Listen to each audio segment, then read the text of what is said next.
We were discussing for the past couple of classes the primitive and non-primitive data types. Primitive includes integer, character, float, and all. Then we have discussed some of the derived data types such as arrays, pointers, and some user-defined data types such as structures. And we have seen the reference data types as well. How pointers and references will help us in allocating and deallocating the memory during runtime. And as per today's scenario, internet-based languages where the allocation and deallocation is essential during the runtime itself, and which is possible only with the pointers and reference types that we have discussed, and its differences, and how the different programming languages are offering these kind of data types we have discussed rather, right? And while adopting these type of data type, what kind of issues they have to rather address with, and how they are resolving those issues, and providing us the respective programming constructs with adequate syntax for us, we have discussed. So now, then followed by, we'll see. So today we'll discuss names, how to declare a variable. What could be the length of a variable, and what kind of restrictions are being provided by different programming language while declaring a variable, right? What could be the maximum length? What kind of special characters are loaded while declaring the variable, and what are its attributes, right?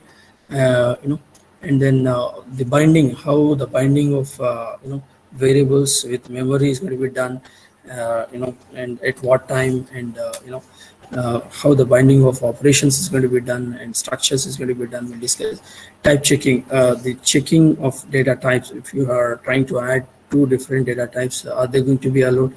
How the type checking will be taken care by the programming languages. But then if you have different types, then what is that you need?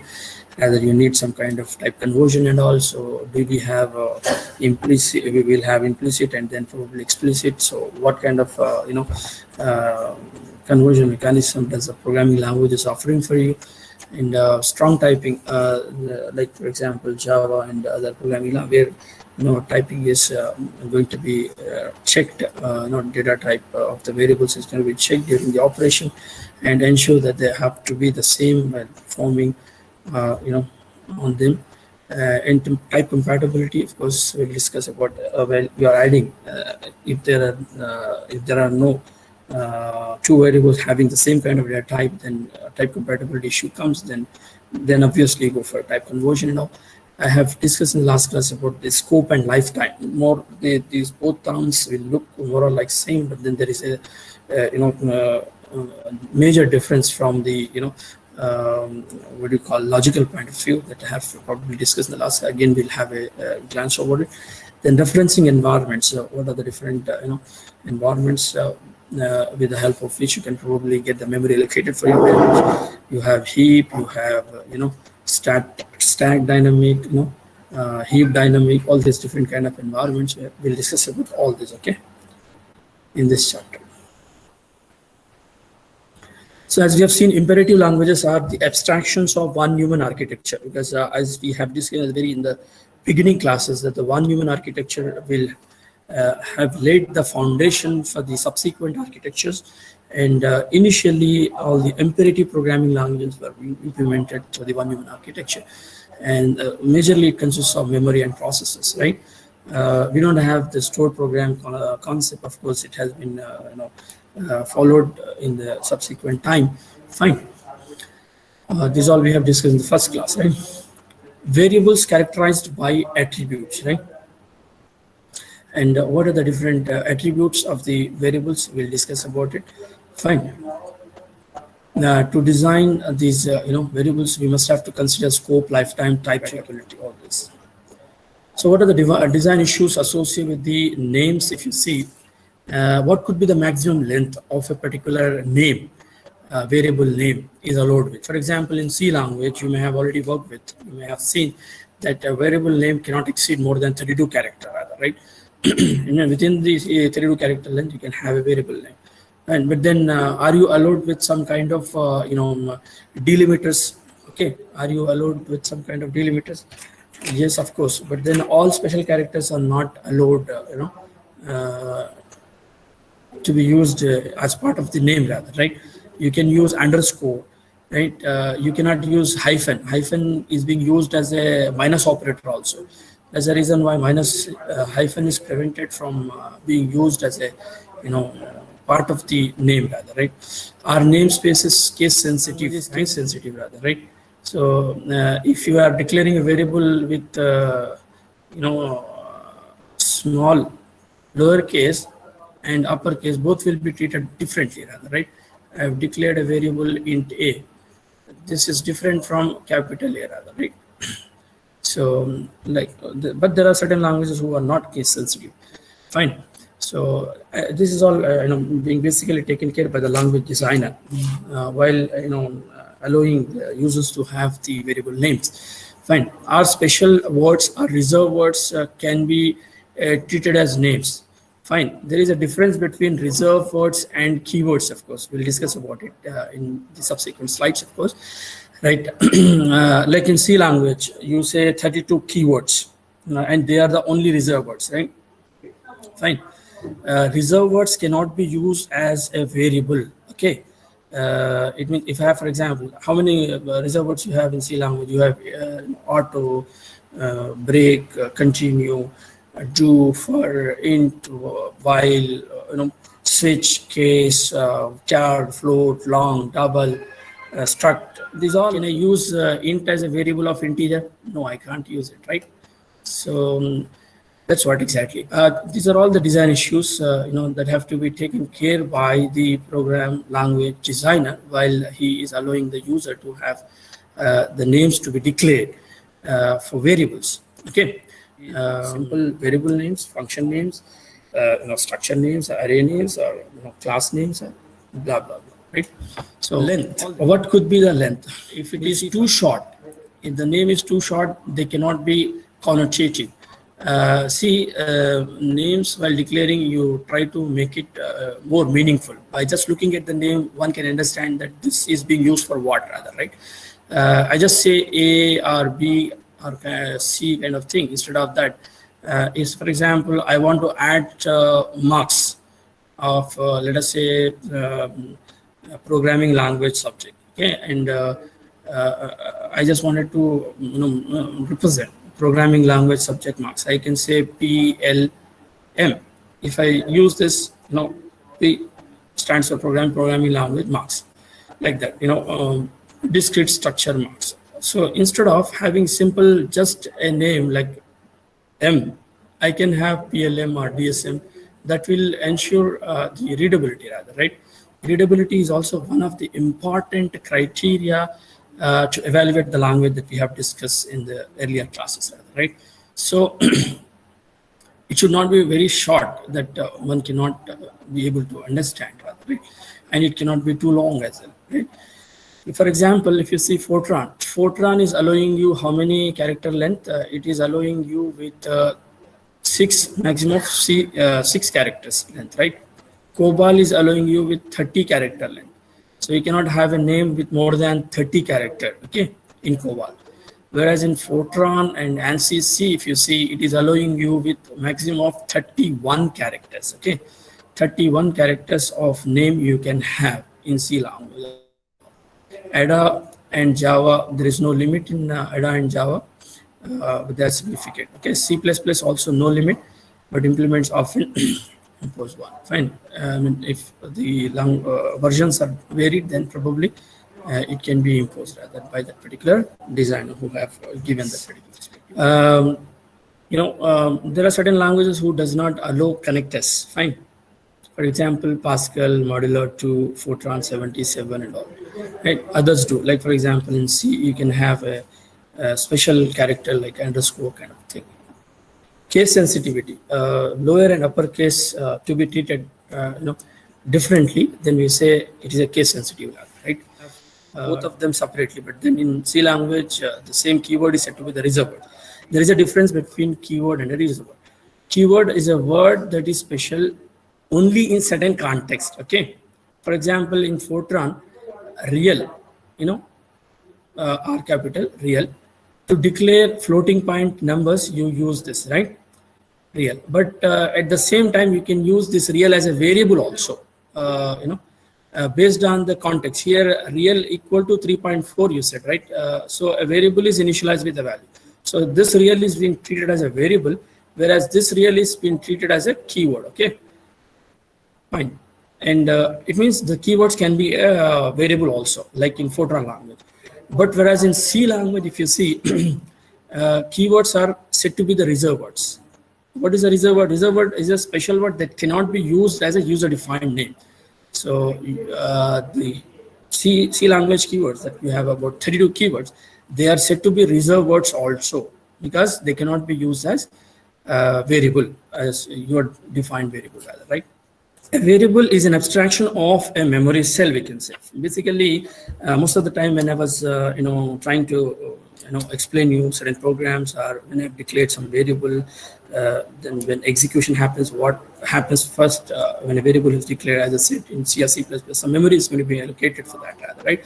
So I can say variable is an abstraction of a memory cell, because with the help of variables, we are able to get some memory allocated for it. And then we can probably have some data in it and perform some operation, the same you can rather perform all this kind of thing. But in addition to memory, memory is uniquely identified with some kind of address, right? So when you say variable, for variable, when you say that, some memory is going to be allocated, the memory will have three things: name, which you give rather, at the time of declaration. For example, you say A, then A will be the name. But then every memory will have certain address. Every memory cell is uniquely identified with some kind of address, rather, right? And there is some value that you place inside that, right? So these three things, of course, most of you might have known it when you have studied in first year. But in addition to that three things, I am telling here three more things, rather, right? So these six are the attributes, right? Or we say six tuple or sextuple attributes or six tuple value for a particular variable. You will have a name. A is a name here. You will have certain address. Every memory is having some address here. You will assign some value. This is the value. Then there is some type. You are mentioning some type, right? This variable, while you're declaring, you are saying it is to be of some kind. Rather here, let us say, for example, you said integer. Lifetime. I have discussed in the last class the difference between the lifetime and the scope, right? Lifetime is the memory which has been allocated for this particular variable being binded for how long is said to be the lifetime, right? And then scope. Scope is the part of the text in which that particular variable is visible or accessible, rather, right? Is said to. So these are all the six, attributes, or you can say the characteristics are associated with every particular variable. So variables can be characterized as a sextuple of attributes. Okay, six attributes. So name, not all variables have them. If you have anonymous variables, you don't have a name, rather, right? So it's optional. But address, the memory address with which it is associated. See, when you want to implement it, you need some address, you need some memory.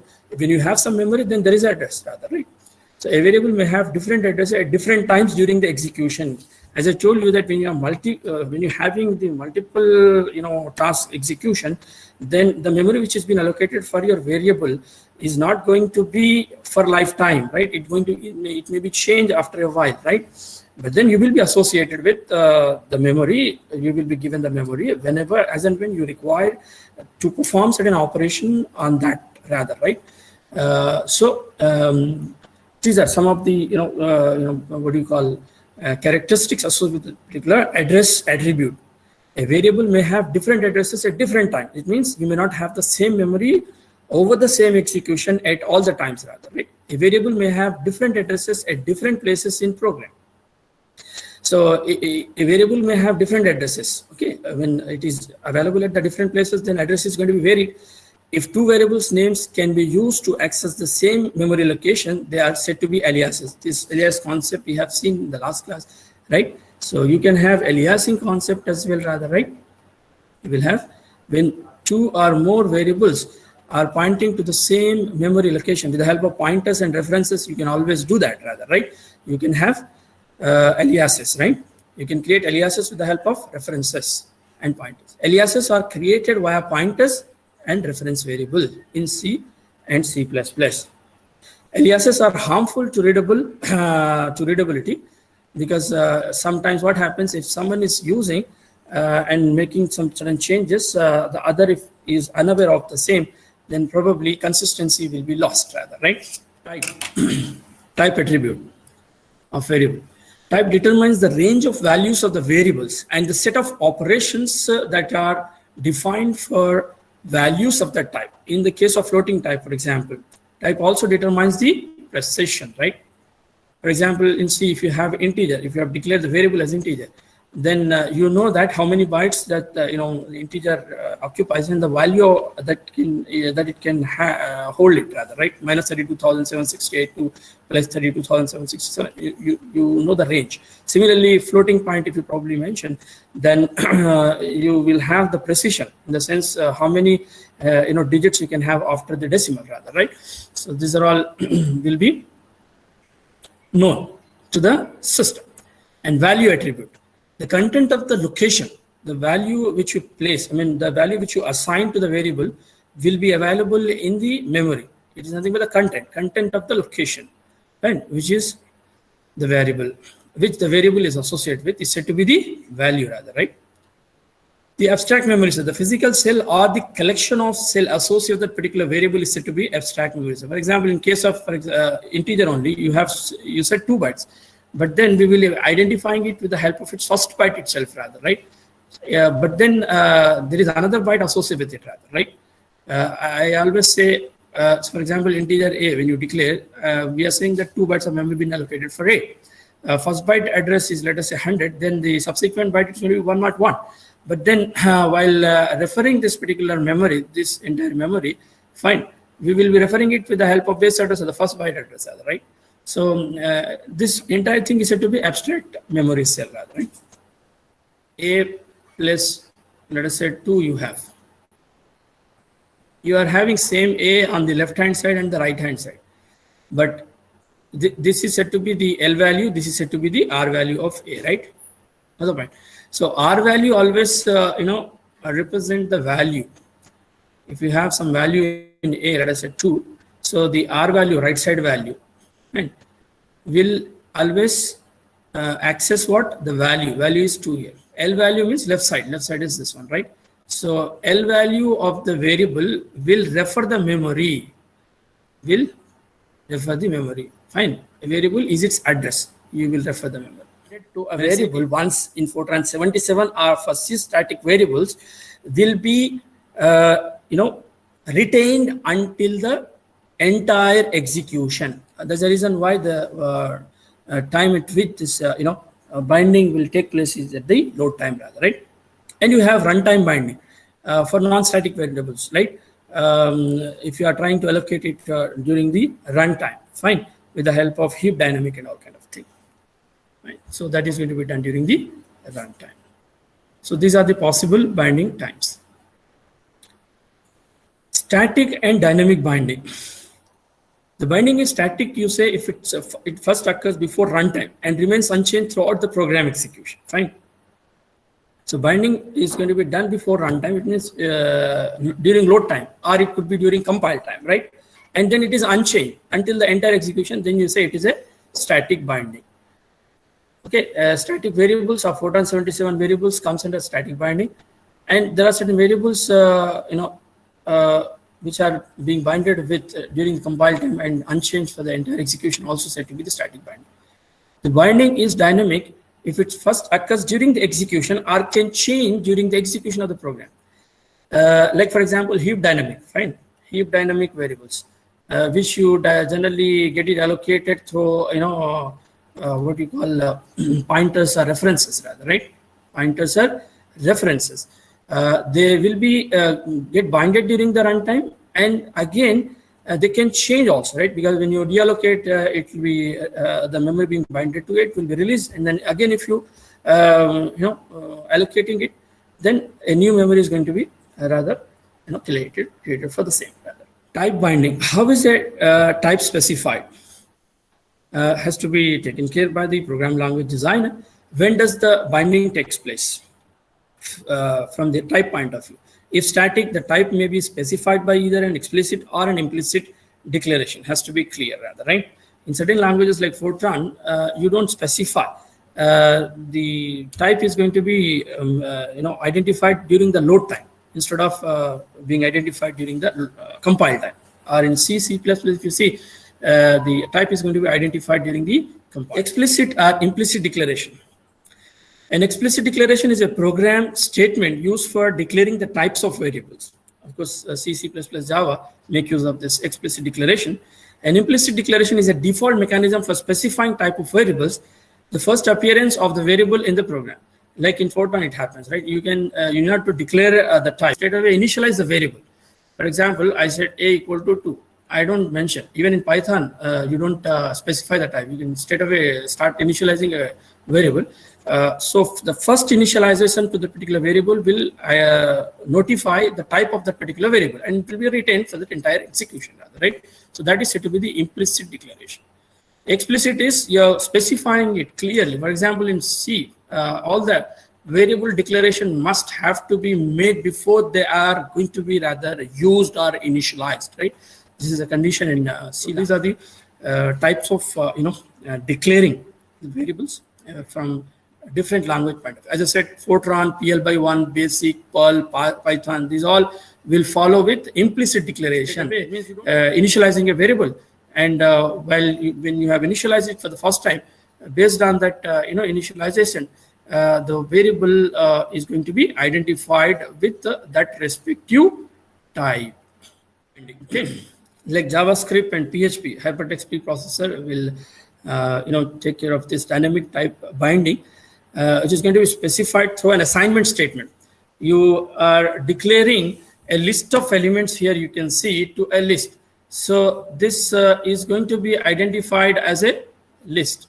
So here you can see this list is going to be a list of elements, whereas this list is considered to be a single float value, right? So both are different here, right?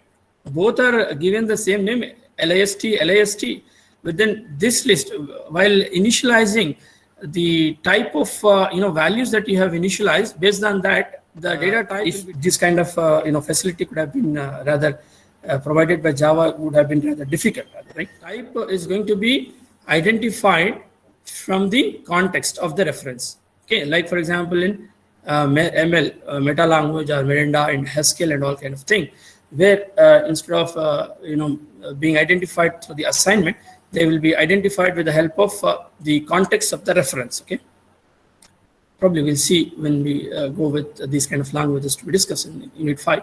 Storage binding and lifetime. Right, the allocation and deallocation.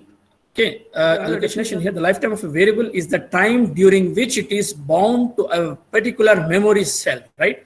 So particular memory cell, a variable is bounded for how long is said to be the lifetime, right? So throughout the execution, like for example, Fortran 77 are all C static variables are coming under this kind of binding rather, right? Advantages are efficiency.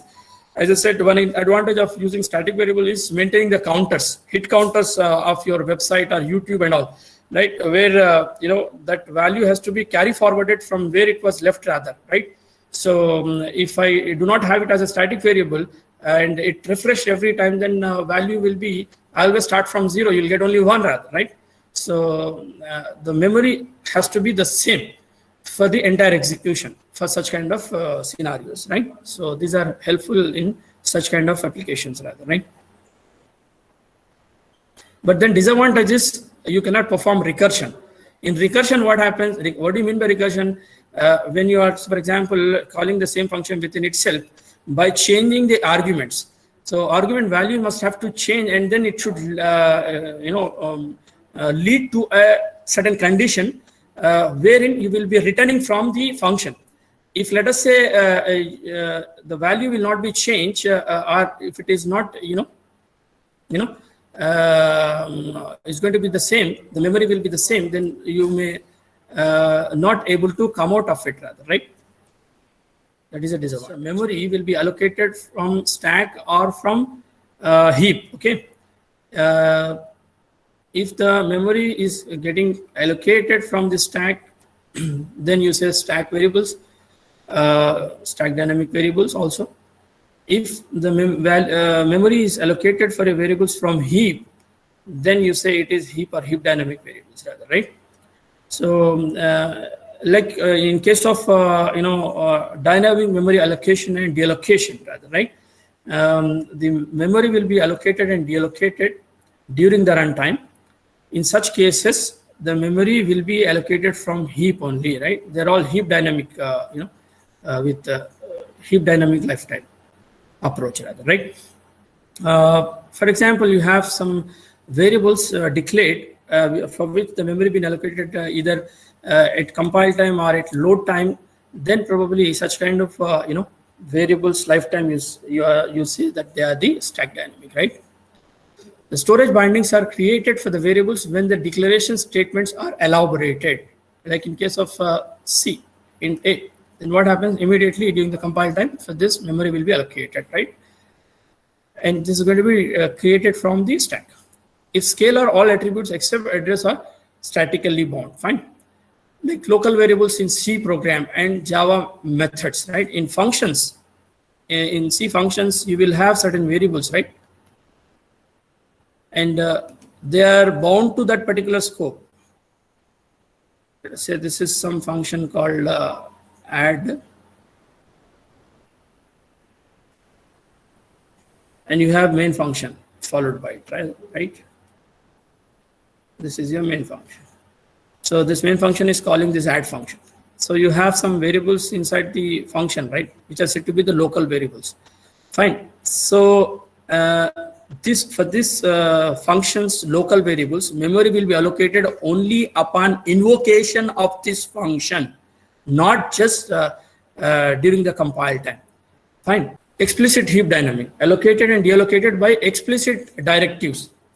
That is by using certain functions or operators like new and delete in C++.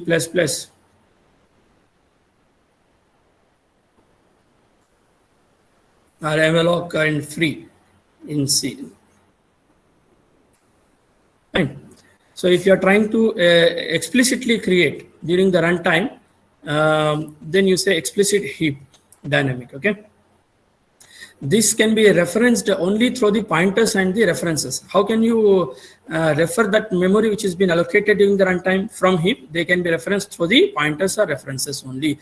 Of course, as I've discussed in the last class, that pointers, the invention behind the pointers is to get the memory allocated during the runtime, right? Memory management during runtime that you can do only with the help of pointers. So reference of the same can be also done rather only through the pointers or references. Fine. So dynamic objects in C++ you can create with the help of new and delete, right? And in Java, all objects are created during the runtime only with the help of new, right? You don't have delete in Java because deallocation will be automatically taken care by the GIGO object. You have a garbage in, garbage out, which is a part of memory management in Java, right? Memory management in Java. So that will automatically deallocate the memory for a particular object whenever its scope is going out, right? Scope in the sense whenever it is not accessible, you say that its scope is out. When it cannot be accessible, why does the memory be allocated for the particular object to be retained? Still, it is better to release it so that that can be used by someone else rather, right? That is how the memory management effectively been utilized in Java with the help of garbage collector, that is GIGO. Fine. So advantages of having this category of explicit heap dynamic is it provides dynamic storage management, and sometimes it is inefficient, of course, and unreliable as well. Fine. If the problems are not properly addressed, like aliasing and dangling point. Implicit heap dynamic, allocation and deallocation caused by assignment statement. Then you say, like for example, APL, algorithm program language, practical extraction report language like Perl, JavaScript and all. In these kind of languages, what happens? The memory been allocated, of course, but implicitly, fine. So if that is done, then you say implicit heap dynamic. Advantage is flexible, disadvantage is inefficient again, then probably loss of error detection and all kind of thing may result with the issues are not properly addressed. Type checking. The type checking is going to be done during the compile time in some languages or during the runtime. Fine. In interpreted languages, of course, is going to be done during the runtime as well, right? For example, Lisp, you have all scripting languages basically, right? Or Java and all kind of thing. Fine. Generalize the concept of operands and operators to include subprograms and state assignments. Type checking is the activity of ensuring that the operands of an operator are of compatible type. If you are trying to perform some operation, right, whether you can perform the operation on the respective operands given in that expression or not, right? So to ensure that whether the operands given for that operation can be allowed or not is what the type checking is rather, right?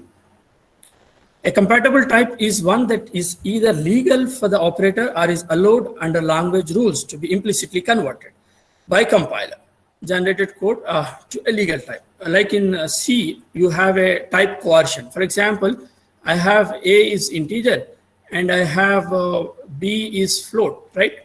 Basically, place operation is allowed on same type.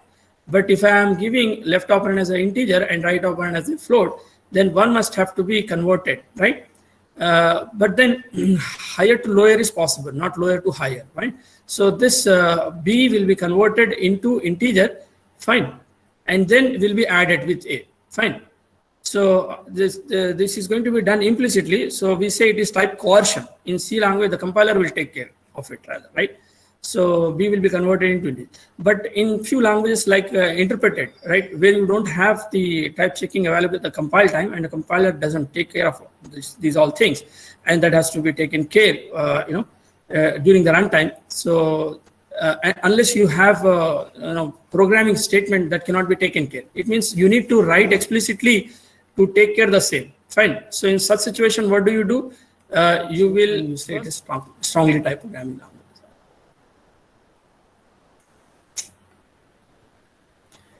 So strong typing I have already discussed, but then just have a look at this particular slide. Advantages of strong typing is allows the detection of the misuse of variables, right?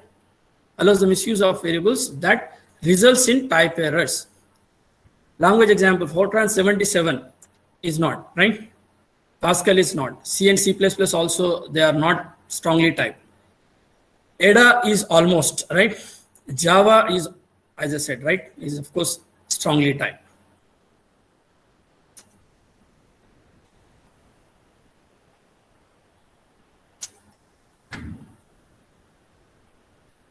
In strong typing, coercion rule strongly affects the strong typing.